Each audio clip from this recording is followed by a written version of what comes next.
gue bodoh amat.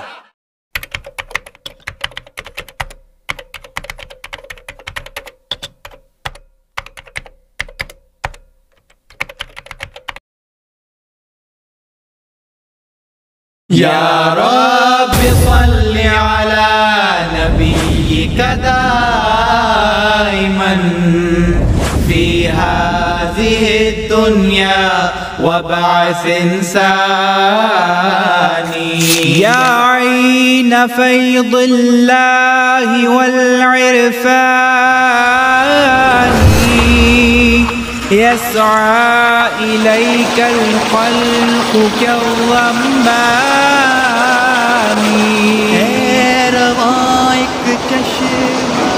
Assalamualaikum warahmatullahi wabarakatuh. Hadirin pemirsa dimanapun berada, berjumpa kembali dengan saya Irfan. Di episode kali ini kita akan membahas perihal sejarah. Nah, pemirsa pasti mengenal tokoh terkemuka Jemaat Ahmadiyah yang berasal dari kota Garut, yaitu Bapak Sadkar. Mari kita bahas perjalanan hidup dan perjuangan Bapak Sadkar melalui putra satu-satunya yang masih ada saat ini, yaitu Abah Bubun Sadkar.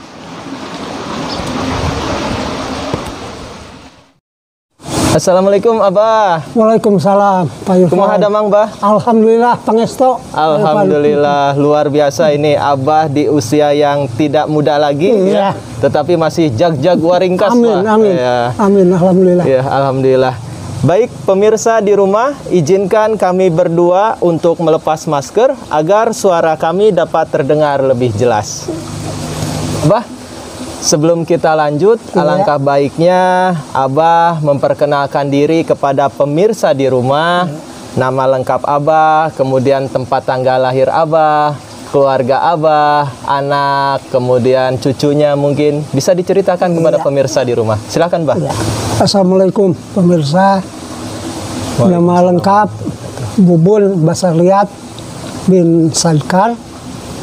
Lahir 30 Juni 1953, beristri kepada Iis Haryati dan dikaruniai putra putri, 2 orang putra, 3 orang putri. Alhamdulillah. Punya cucu 11, luar biasa. Sudah punya cicit 2. Oke, luar biasa Abah. Berarti Abah sudah dipanggil Buyut ya? Iya, Oke. iya. Baik Bah, saya ingin tahu dong, amanat yang jemaat berikan kepada Abah itu pernah dipercayai sebagai apa, Mbah? Silakan, Mbah. Ya, alhamdulillah pernah menjabat sebagai Jaim Ansarullah di cabang Garut. Pernah jadi pengurus juga, sekarang juga masih jadi pengurus sebagai sekretaris Isaat dan sebagai pimpinan redaksi dari buletin Bahasa Sunda Penglayang dari Jemaat Garut. Alhamdulillah. Alhamdulillah ya, luar biasa ya Abah ya penghormatannya. Nah, baik Abah, kita langsung saja bahas perihal sejarah ini, Bah. Iya. Nah, terutama saat ini saya ingin tahu lebih banyak perihal sosok fenomenal ini dari Garut, yaitu Bapak Sadkar. Pemirsa, sebagaimana kita ketahui, Bapak Sadkar itu merupakan tokoh jemaat yang luar biasa, di mana beliau bertablik ya, khususnya ke Wanasigra, kemudian ke Majalaya, kemudian ke daerah Garut dan lain sebagainya. Nah, untuk itu mari kita gali dari putranya yang memang saat ini tinggal satu-satunya pemirsa. Nah, ini kan sebuah kesempatan yang luar biasa.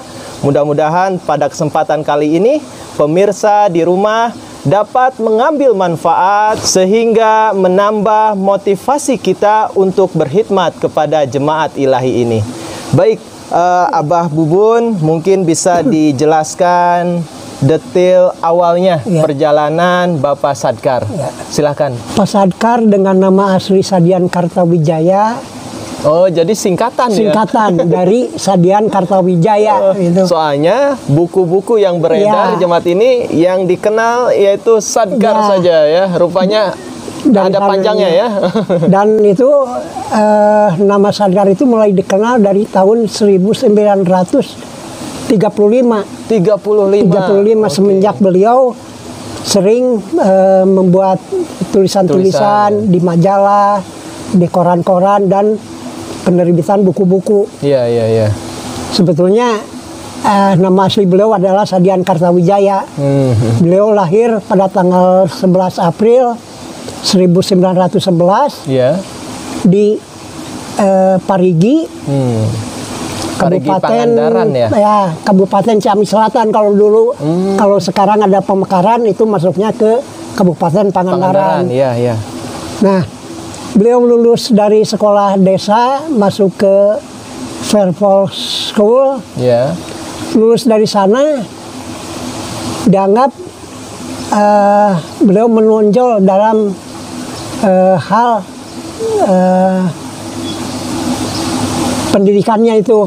Dan pemerintah Hindia Belanda pada masa itu Iya. memberi kesempatan kepada beliau untuk mengikuti sekolah guru. Iya, iya. Beliau ikut tes dan lulus dari tes itu. Beliau masuk ke normal school. Iya, iya, iya. Itu pendidikan guru pada sebentar. masa itu.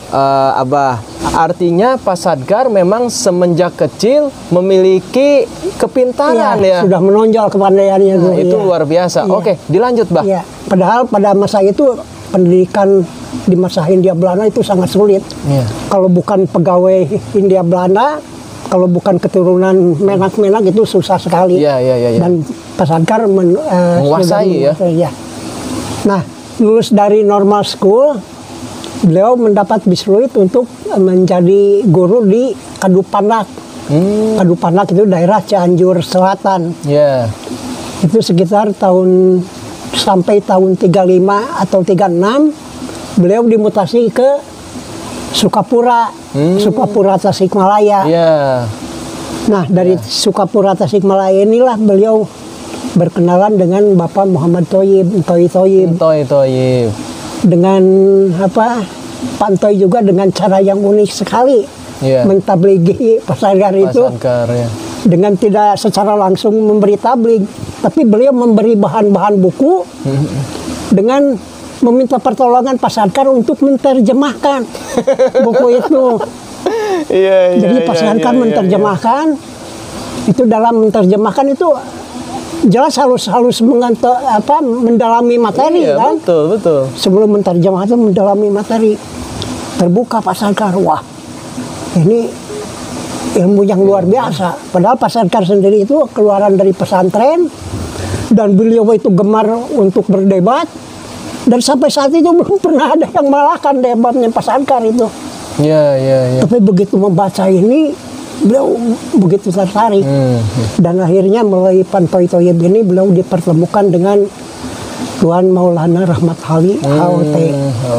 Di sini beliau menggali dan akhirnya pada tahun 1937 beliau meat kepada Imam Jamal. Melalui Maulana Rahmat Ali HOT. Iya. Oh iya, luar biasa. Oke, dilanjut. Ya, karena memang sebelum masuk jemaat saja Pak Sadkar itu senangnya bertabligh ya. Dan setelah mendapat ilmu dari jemaat Ahmadiyah, ada dorongan batin untuk menyampaikan kabar gembira ini kepada setiap orang. Dan beliau begitu bergairahnya untuk memberikan nikmat yang telah beliau peroleh ini kepada setiap orang.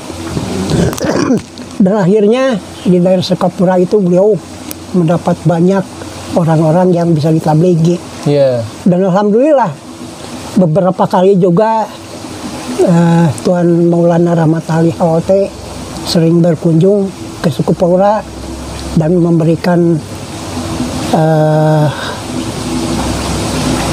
tablighnya ya di Sukapura melalui langsung oleh Maulana Rahmat Ali HOT juga. Iya. Nah, dari sana karena Pak Sadkar Harita teh sebagai guru desa. Ya.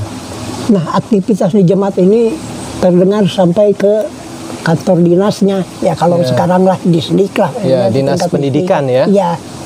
Nah, karena ada ada laporan dari sana, Ya.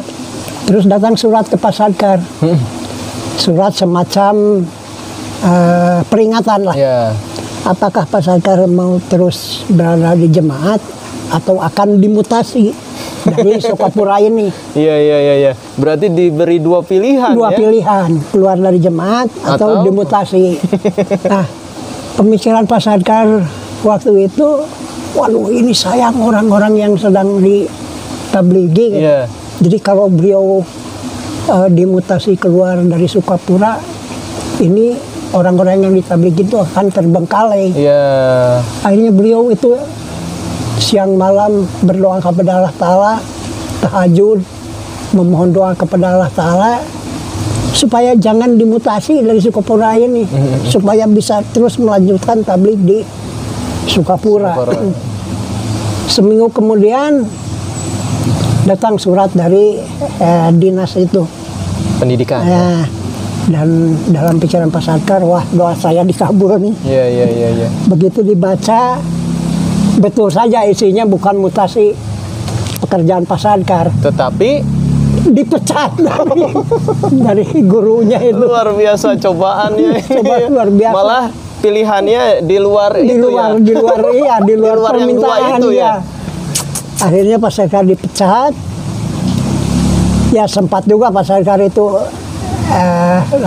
kalau dalam bahasa Sunda itu ngerasula. Ya Allah, kenapa ini? Kan ini jemaat Iya. jemaat engkau gitu. Kenapa hamba yang sedang bertabligh ini malah dipindahkan? Ya, tentu Pak Sadkar memiliki manusiawi Iya, ya. manusiawi. Ada keluh kesahnya. Iya, ada Tentu keluh kesahnya bagus kepada Allah Subhanahu wa taala. Luar biasa. Lanjut, Bah. Nah, dari sana terpaksa beliau membawa semua keluarga pindah ke Tasikmalaya. Dan untuk kehidupan sehari-hari beliau itu jadi semacam maklar apa itu. Oh, ya. Ya, dan ngambil barang dari orang Produsen ya, ke dijual konsumen. kepada Ya. konsumen Ya. yang terus Ya, berkeliling. Dan ibaratnya kalau bahasa sekarang itu sales. Sales, ya. ya. Oke. Dan itu tidak tergantung pada satu barang, apa saja barangnya. Ya. Berarti pernah juga seperti saya. Abah, saya juga dulu ibaratnya tuh palu gada. Apa yang lu butuhkan di gue ada. Artinya menjual apa aja. Dulu saya sebelum saya mengajar di Al-Wahid, saya pernah jualan rumah, pernah jualan mobil, walaupun memang punya orang. Jualan motor dan lain-lain pokoknya. Nah, ini menarik ini, berarti saya hampir serupa dulu dengan Pak Sadkar. Walaupun dalam hal seperti itu. Silakan dilanjut, Bah. Ya. Tapi hampir kurang lebih seminggu lah Pak Sadkar pindah ke Tasik. Itu dapat kabar berita di Sukapura, di kampung yang Pak Sadkar diami itu hancur, dibumi hanguskan oleh DITI. Masya Allah. Nah, di situ barulah Pak Sadkar ternyata ini bukan bentuk doa Pak Sadkar yang tidak dikabul. Ya, tapi pengabulan doa dengan cara yang lain. betul. Artinya Allah memberikan yang terbaik, yang terbaik untuk Pak Sadkar waktu itu. Iya. Luar biasa. Diberi keselamatan, Pak Sadkar. Keselamatan.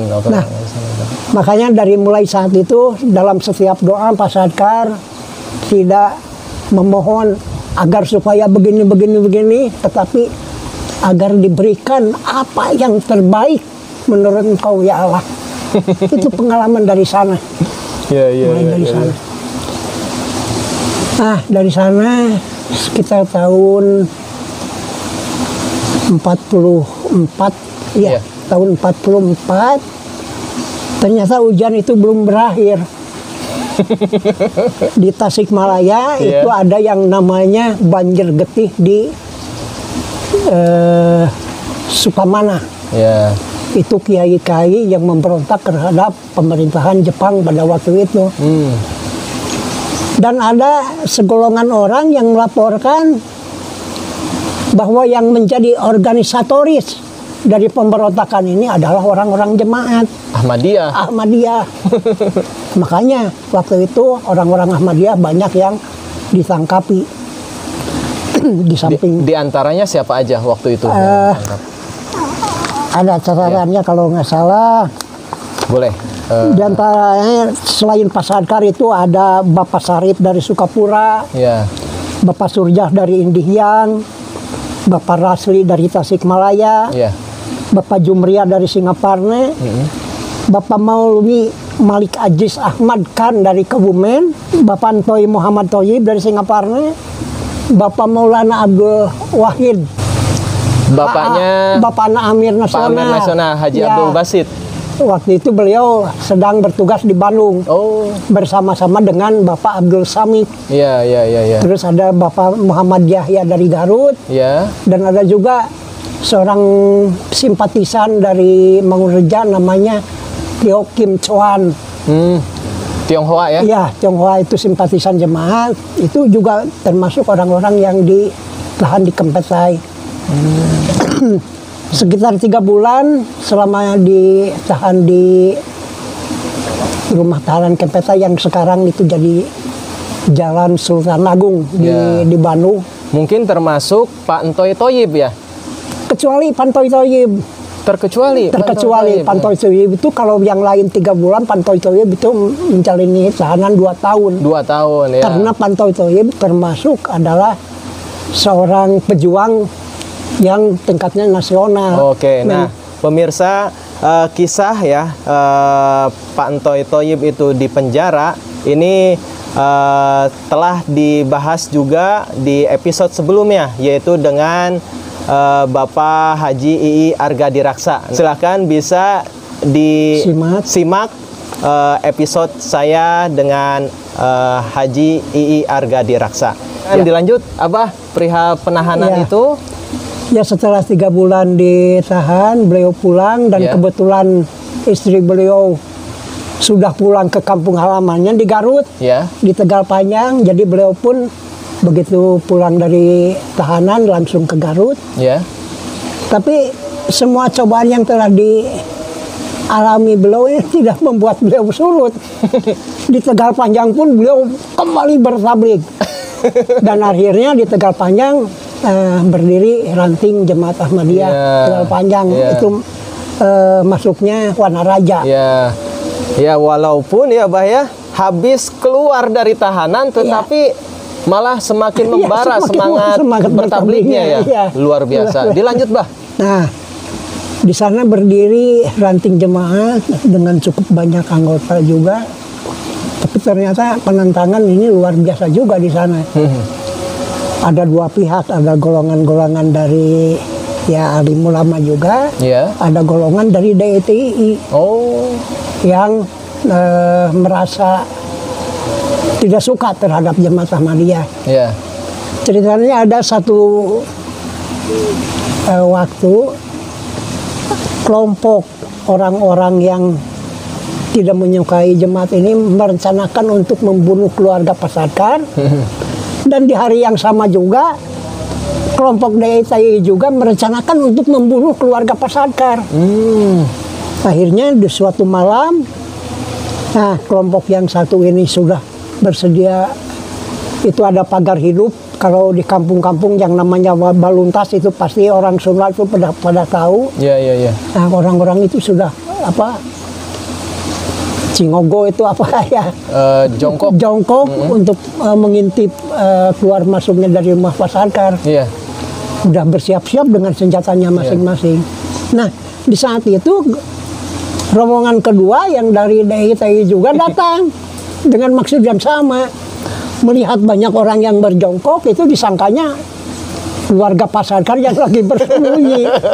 Akhirnya orang-orang yang berjongkok itu dibunuh oleh DITI ini. Ya, dari sana makin penentangan makin memanas. Iya. Dan memang taruhan jiwanya juga makin besar. Iya. Artinya menjadi ancaman ya menjadi jiwanya. ancaman ya. Jadi banyak anggota yang dari Tegal Panjang ini akhirnya hijrah. Kecuali itu yang satu yang tertinggal itu dari Pak Ading. Pak Ading itu ayahnya dari Mubalik Dedeng Mulyana. Oh. Nah, itu kecuali Pak Ading yang masih tinggal di sana waktu itu. Iya. Yang lain udah pada keluar, termasuk juga keluarga Ibu Eha. Ibu Eha itu ibunya dari Ahmad Bakir yang pernah menjadi ketua di Subang. Tahun 48 itu Pak Sarkar pindah ke Garut. Nah, habis dari keluar dari tahanan Kempetai itu kan 45 Indonesia merdeka, menyatakan kemerdekaannya, tapi perjuangan kan belum selesai. Betul.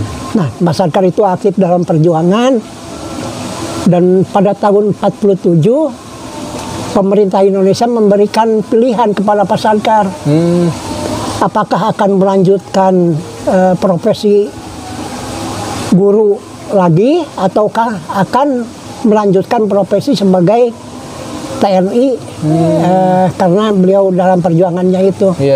Akhirnya beliau memilih untuk menjadi guru, dan alhamdulillah beliau termasuk dari Legion Veteran dengan nomor 12504-B.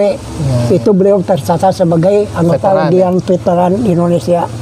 Pada tahun 1948, Pak Sarkar dan keluarga pindah ke Garut, dan pada tahun 1950 Pak Sarkar mendapat karunia untuk menjadi ketua di Jemaat Ahmadiyah Garut. Nah, dari sana seperti gairah-gairah sebelumnya, jadi Pak Sarkar terus melaksanakan tablignya, dan ini bukan dilakukan di sekitaran Garut saja. Itu beliau laksanakan di Majalaya sampai berdiri ranting Majalaya dulu, sekarang sudah cabang. Terus di Cicahem juga beliau mendirikan ranting Cicahem. Sadasari juga itu adalah Pak Sarkar. Parigi sudah jelas kampung halamannya sendiri. Itu beliau yang mendirikan jemaat di sana. Kalau di sekitaran Garut seperti Sukawening, Pangauban, Cilimus, Nyarinung, itu beliau. Termasuk mungkin Sadasari ya? Sadasari, Majalengka, Sadasari, Bunijaya juga. Luar biasa. Tapi yang paling berkesan untuk beliau, dan barangkali juga bagi kita juga merupakan fenomena ini, itu tabligh beliau di Wanasigra itu, di desa Tanjung Waringin itu. Jadi waktu tahun 50-an karena genting-gentingnya DITI, orang-orang dari desa Tanjung Waringin itu banyak yang mengungsi ke Garut, dan kebetulan ngungsinya itu kebanyakan ke daerah Paledang. Daerah Paledang ya semacam basisnya jemaat juga di Garut, di samping Saning. Nah, dari sanalah ada seorang warga Tanjung Waringin yang memang sudah lebih dulu pindah ke Garut dan sudah menjadi jemaat, itu namanya Bapak Rosid. Melalui Bapak Rosid ini, diantaranya ada Pak Ejen dan 12 temannya itu, termasuk yang baru saja meninggalkan kita, Aki Muhammad. Itu 12 orang itu diperkenalkan oleh Pak Rosid, Pak Ejen, aya ajengan modern cenah. Jadi aya ajengan modern ngaranna Pak Sarkar. Cobi cenah gerakan cenah kan. Urang ieu urang naon? Talaah. Dan Pak Ejen tertarik, akhirnya sempat dipertemukan oleh Pak Rosid, Iya. bertukar pikiran. Pak Ejen merasa tertarik juga. Akhirnya setiap pengajian itu Pak Ejen selalu hadir. Dan akhirnya di luar pengajian pun beliau sering berdiskusi dengan Pak Sadkar. Iya. Nah, dari hasil ini, yaitu yang tadi itu 12 orang dari Warna Segera itu beat masuk jemaat. Iya. Dan ya ada dorongan kejiwaan tadi kan. Jadi Pak Ejen juga mengupayakan ke masyarakat di Tanjung Waringin untuk bisa menerima jemaat ilahi ini. Iya. Dan akhirnya berkat pendekatan dari Pak Ejen dan kawan-kawan termasuk juga Pak Rosid, Iya. akhirnya ditentukan sebuah momen tabligh akbar. Itu yang dilaksanakan di masjid yang ada di desa Tanjung Waringin. Lokasinya di Kampung Citeguh. Iya. Masih ingat tahun berapa waktu itu, Bah?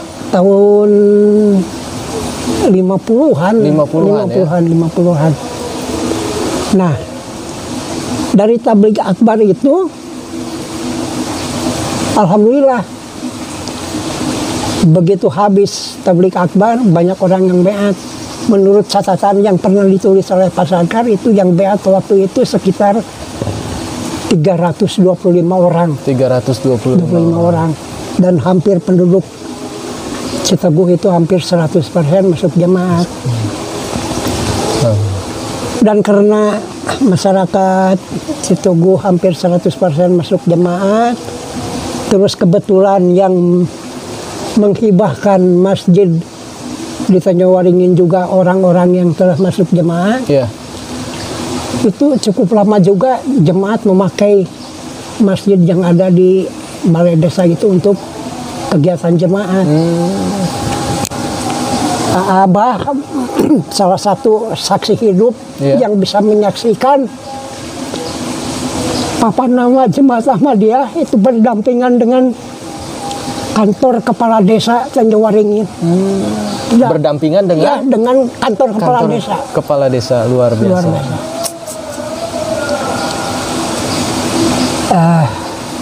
Itu barangkali yang ya bagi saya itu adalah sebuah kejadian yang fenomenal. Iya. Nah, dan setelah itu Pak Sadkar pada tahun 80 menjabat sebagai dosen juga, sebagai pengajar juga di Jamiah ya. Di Jamiah. Di Jamiah. Tahun berapa? 80. 80.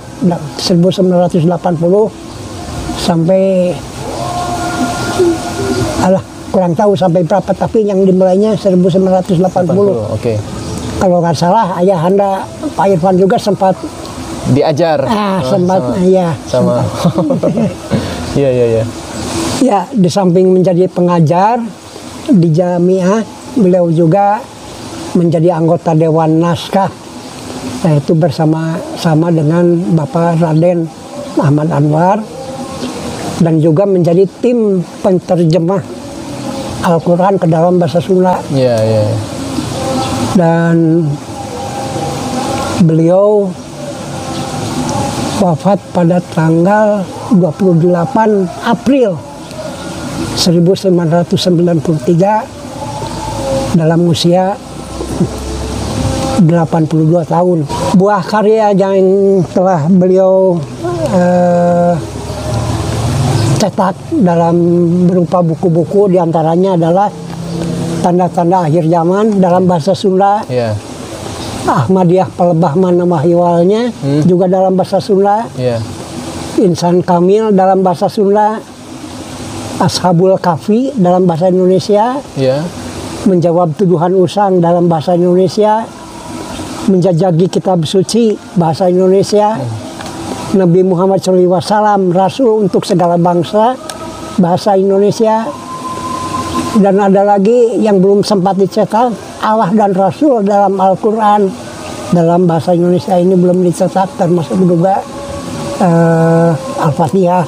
Dan di samping buku-buku agama, beliau juga, karena beliau juga termasuk seorang sastrawan, seorang budayawan, beliau juga mencetak buku-buku Runtagja Majapahit, Wawasan Ken Arok, Layang Mina Layang Pati, Campaka Rema, Sempalan Pancaroba, Wawasan Mundingkawati, dan sempat juga mencetak buku yang menjadi buku wajib untuk tingkat SMP, yaitu pelajaran bahasa Sunda dalam judulnya Kesusastraan Sunda dan Parama Sastra Sunda. Luar biasa ya. Pemirsa, itu tadi ya buah karya yang tidak sedikit itu ya. Luar biasa banyaknya itu, Bah. Ya. Nah, mudah-mudahan ya, Bah ya, di generasi yang akan datang ya jemaat ini ada penerusnya juga ya, Bah ya. Oke, Bah, sebelum kita lanjut ya, mungkin saya ingin menggali dari Abah sendiri nih sebagai putranya Pak Sadgar, mungkin ada kesan yang tak terlupakan selama berinteraksi dengan ayah Abah, Pak Sadgar. Silakan, Bah. Salah satu yang membuat Abah pancen kuat, kokoh dalam jemaat, karena begitu banyaknya melihat, kalau dikatakan mujizat lah terlalu tinggi ya, keajaiban itu yang pernah dialami oleh beliau. Dan itu terus terang, karena dulu Abah ini kurang begitu perhatian terhadap agama, tapi justru yang membuat keimanan Abah kuat ini bukan karena pengetahuan agama, tapi karena melihat banyaknya pertolongan Allah Ta'ala kepada almarhum Pak Sadgar. Dan itu juga salah satu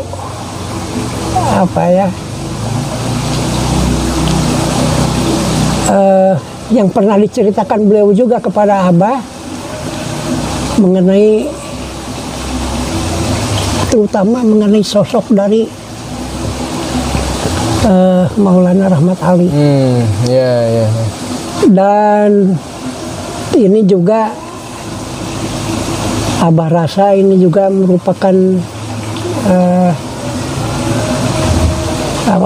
perasaan yang pernah dialami oleh beliau ketika melihat figur dari Tuan Rahmat Ali. Beliau begitu banyak menyaksikan keajaiban yang telah dilalui oleh Tuan Rahmat Ali.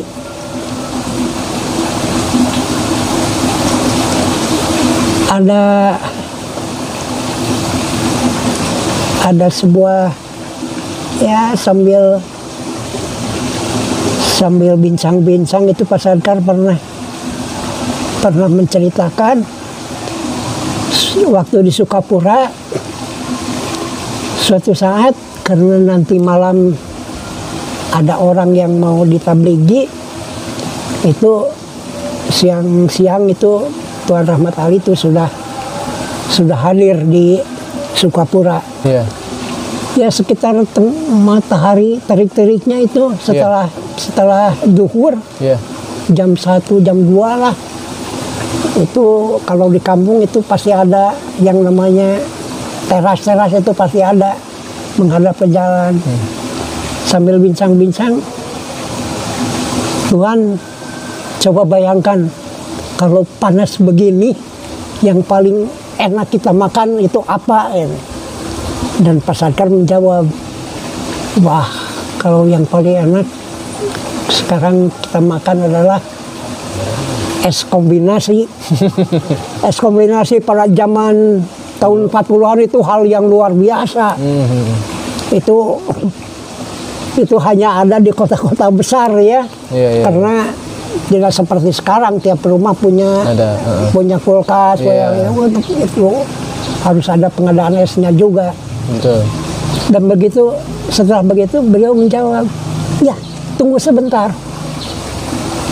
Kata Tuan Rahmat ya, Ali. Tunggu sebentar.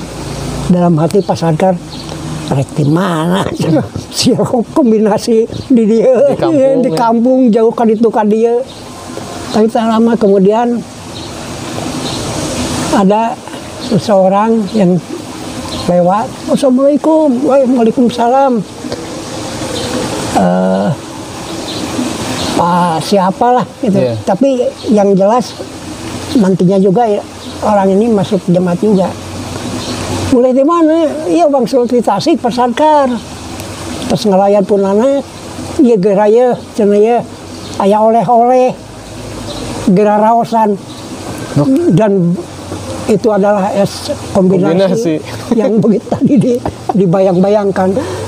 Itu luar biasa.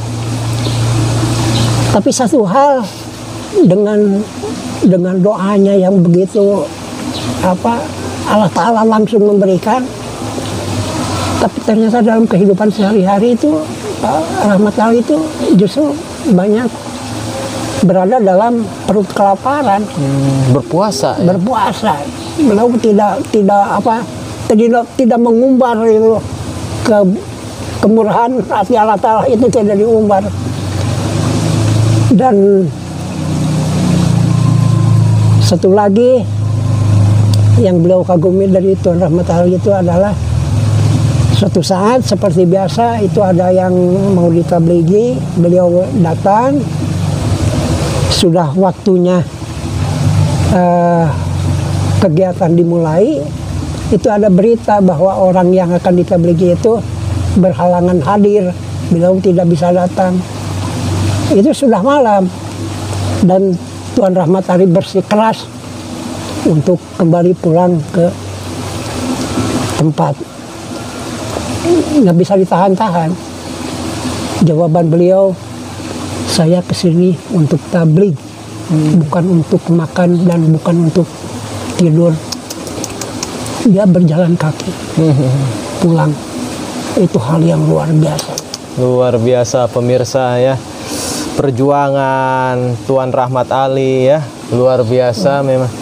Dan Khalifah yang keempat, Hazrat Mirza Tahir Ahmad rahimullah, sampai-sampai membuat syair ya untuk Tuan Rahmat Ali yang berjudul Jayalah Indonesia ya. Ini luar biasa ya. Dan kisah Tuan Rahmat Ali ini tidak akan ada habisnya pemirsa ya. Baik Abah, mungkin ada lagi hal yang perlu disampaikan ini untuk pemirsa di rumah perihal almarhum Bapak Sadkar. Ya, silakan Bah. Yang saya ingat Abah, di Garut itu ada 3 orang dulu yang meminta doa khusus kepada Tuan Rahmat Ali. Pak Sadkar, Bapak Haji Afandi, dan Bapak Paki. Pak Sadkar meminta doa agar bisa menjadi dai yang sukses, agar berhasil dalam pertablighan. Dan Bapak Haji Afandi, karena selama ini beliau kehidupannya bergantung kepada adiknya Bapak Ahmad Dahlan, beliau meminta untuk diberikan kekayaan untuk bisa juga berkhidmat kepada jemaah. Dan yang ketiga Bapak Paki, kalau Bapak Paki itu keluarganya suami istri ini dari mulai menikah sampai itu pertengkar melulu. Tidak ada kerukunan. Beliau meminta supaya dalam keluarganya ada kerukunan. Dan Tuan Rahmat Ali berdoa, dan semua orang Garut pada tahu bagaimana hasil dari doa tadi. Pak Sadkar mengenai pertablighannya bagaimana. Pak Pak Haji Afani. Pengorbanannya yang luar biasa kepada pembangunan jemaat. Dan Pak Paki itu yang tadinya awet terajat itu begitu selesai didoakan oleh Tuan Rahmat Ali tidak pernah sekalipun terjadi lagi pertengkaran keluarga. Boro-boro pertengkaran, kalimat-kalimat kasar pun tidak pernah keluar. Dan karena beliau tidak punya keturunan, tapi keberkatan dari Pak Fakih ini juga bisa membawa keponakan-keponakannya untuk menjadi jemaat Ahmadiyah, termasuk Pak Hadi itu adalah salah satu dari keponakan Bapak Fakih. Baik, Abah, ya luar biasa ya wujud pengabulan doa dari Maulana Rahmat Ali ya. Ya, luar biasa. Langsung terkabul ya, terijabah oleh Allah Subhanahu wa taala. Nah, Abah mungkin bisa diceritakan nih kepada pemirsa di rumah perihal pertabligan, Pasadgar tentu tidak semulus yang dibayangkan. Ya. Tentu ada romantika dalam bertablik. Nah, boleh diceritakan, Bah? Ya, setelah waktu itu tahun 65 kalau nggak salah, 65 setelah mendirikan ranting di Majalaya, itu beliau bersama-sama dengan menantu beliau, Bapak Insinyur Herman Priyatna. Nah, ini pun karena ancaman fisiknya sudah memuncak juga, akhirnya Pak Herman Priyatna juga dimutasi dari Majalaya kembali ke Bandung, ke kantor perindustrian Bandung, dan di sana beliau bermukim di Cicahem. Tapi ternyata kejadian yang di Majalaya ini tidak membuat Pak Sarkar maupun Pak Insinyur Herman Priyatna ini jera. Di Cicahem pun malah beliau melakukan lagi tabligh. Dan akhirnya banyak orang yang masuk. Karena di daerah Cicahem itu kalau nggak salah itu nama gangnya Gang Irit ya dulu itu, Kang Herman di Gang Irit. Karena daerah itu dikuasai oleh salah satu organisasi, mereka merasa tidak sukalah dengan kehadiran jemaat Ahmadiyah, akhirnya menantang untuk berdebat, dan diadakanlah kesepakatan debat akan diadakan di Jalan Babakan Sukatma. Itu ada sebuah lapangan, di tengah lapangan didirikan sebuah panggung. Dengan pengeras suara, dengan penerangan segala macam, ditonton banyak orang. Dari pihak mereka ada 2 orang pembicara, termasuk ada salah seorang TNI berpangkat kapten. Kapten. Dan dari jemaat Ahmadiyah juga 2 orang, Pak Sadkar dengan menantunya, Pak Insinyur Herman Priyatna. Tapi karena memang sudah didesain barangkali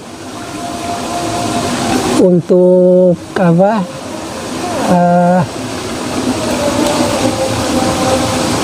untuk menekan jemaat, jadi jemaat dua-duanya itu diberikan waktu untuk memberikan penerangannya paling depan. Akhirnya maksud mereka nanti di akhir dihantam sudah tidak ada jawaban lagi. Iya betul. Nah, itu akhirnya ya Pak Sadkar naik ke podium, dan setelah memberikan salam beliau berkata bahwa dengan hanya waktu kurang lebih 1 jam mustahil saya bisa memberikan penjelasan yang detail mengenai kebenaran ajaran yang saya bawa. Tapi mohon kepada bapak-bapak hadirin semuanya yang hadir di sini, itu ada ratusan orang yang hadir, mohon jadi saksi. Saya bersumpah kepada Allah Ta'ala, ya Allah, kalau ajaran saya yang saya bawa ini menyesatkan orang, mohon berikanlah ajab, bukan saja kepada saya, tapi kepada keturunan anak saya. Selesai itu beliau turun, dilanjutkan dengan kakak saya, Insinyur Herman Priyatna. Dan apa yang diucapkan Pak Herman seperti Pak Sakar juga. Ceritanya turun, naik dari sana, sesuai apa yang kita prediksi, wah, mencerca. Itu yang pangkatnya kapten itu. Tapi dari pojok salah seorang, stop, turun. Ini harus sesuai dengan kesepakatan. Anda sudah melebihi waktu dan tidak memberikan pencerahan apa-apa. Yang ngomong apa? Pangkatnya letnan. Berani ya? Berani. Kepada kapten. Kapten, merah padam. Iya. Akhirnya turun. Ya, bubar. Masya Allah. Saya tidak berani mengungkapkan setelah kejadian itu bagaimana sumpah itu berlaku. Tapi bukan kepada Pak Sakar. Itu barangkali yang pernah saya alami. Luar biasa. Luar biasa, Masya Allah. Abah, ini kisah yang pertama kali dengar langsung ini dari Abah. Ini begitu menggugah keimanan saya. Mudah-mudahan begitu juga untuk pemirsa di rumah ya. Nah, terakhir mungkin Abah closing statement. Ya. Pernyataan dari Abah untuk generasi penerus jemaat ini, Bah. Silakan Ya. sampaikan. Silakan, Bah. Waktu masih muda, waktu Pak Sakar meninggal, saya sempat punya pemikiran, Iya. wah, kalau orang lain, orang tua meninggal, mendapat tanah, mendapat rumah, mendapat perusahaan. Tapi saya, orang tua meninggal tidak dapat apa-apa. Tetapi dengan sejalannya waktu, akhirnya Abah sadar, ternyata karunia yang sangat besar ketika orang tua saya meninggal, beliau memberikan warisan karunia yang luar biasa, yang tidak ternilai harganya oleh tanah, oleh perusahaan, oleh kendaraan. Dan ini juga mudah-mudahan untuk generasi muda, khususnya untuk jangan melepaskan karunia yang tidak sembarang orang bisa mendapatkannya. Pegang secara kuat dan kita beri taat kepada imam zaman kita. Ya. Oke. Hatur nuhun Abah, luar biasa. Dengan cerita ini bisa menggugah ya keimanan sehingga kita semakin semangat untuk mengkhidmati jemaat ilahi ini. Amin. Hatur nuhun. Sami-sami Pak Ya. Irwan. Jazakumullah ahsanal jaza. Barakallah. Mudah-mudahan di lain waktu kita berjumpa kembali ya, Pak ya. Insyaallah, amin. Oke. Amin. Baik, pemirsa, itulah tadi perbincangan sederhana saya dengan Abah Bubun. Mudah-mudahan bermanfaat khususnya untuk saya pribadi dan untuk pemirsa di rumah. Dan terakhir, saya memohon maaf apabila dalam penyampaiannya ada beberapa hal Yang kurang berkenan di hati pemirsa, mohon dibukakan pintu maaf yang selebar-lebarnya. Wa akhiru da'wana anilhamdulillahirabbil alamin. Wassalamualaikum warahmatullahi wabarakatuh. कुचमेती जो चश्म है तर रहमत अली से बहरावर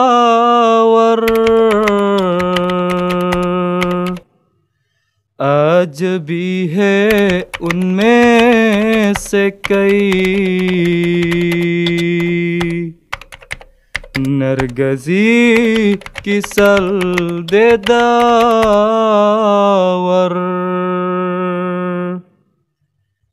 जिनको नूर कर गया था